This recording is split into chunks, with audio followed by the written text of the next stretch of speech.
himself to sleep that night, but the next morning, what does he do? He practices.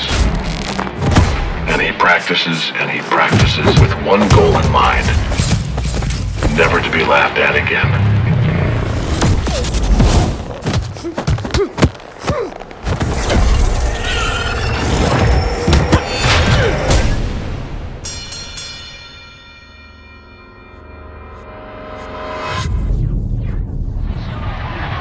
Empty your mind. Be formless, shapeless, like water.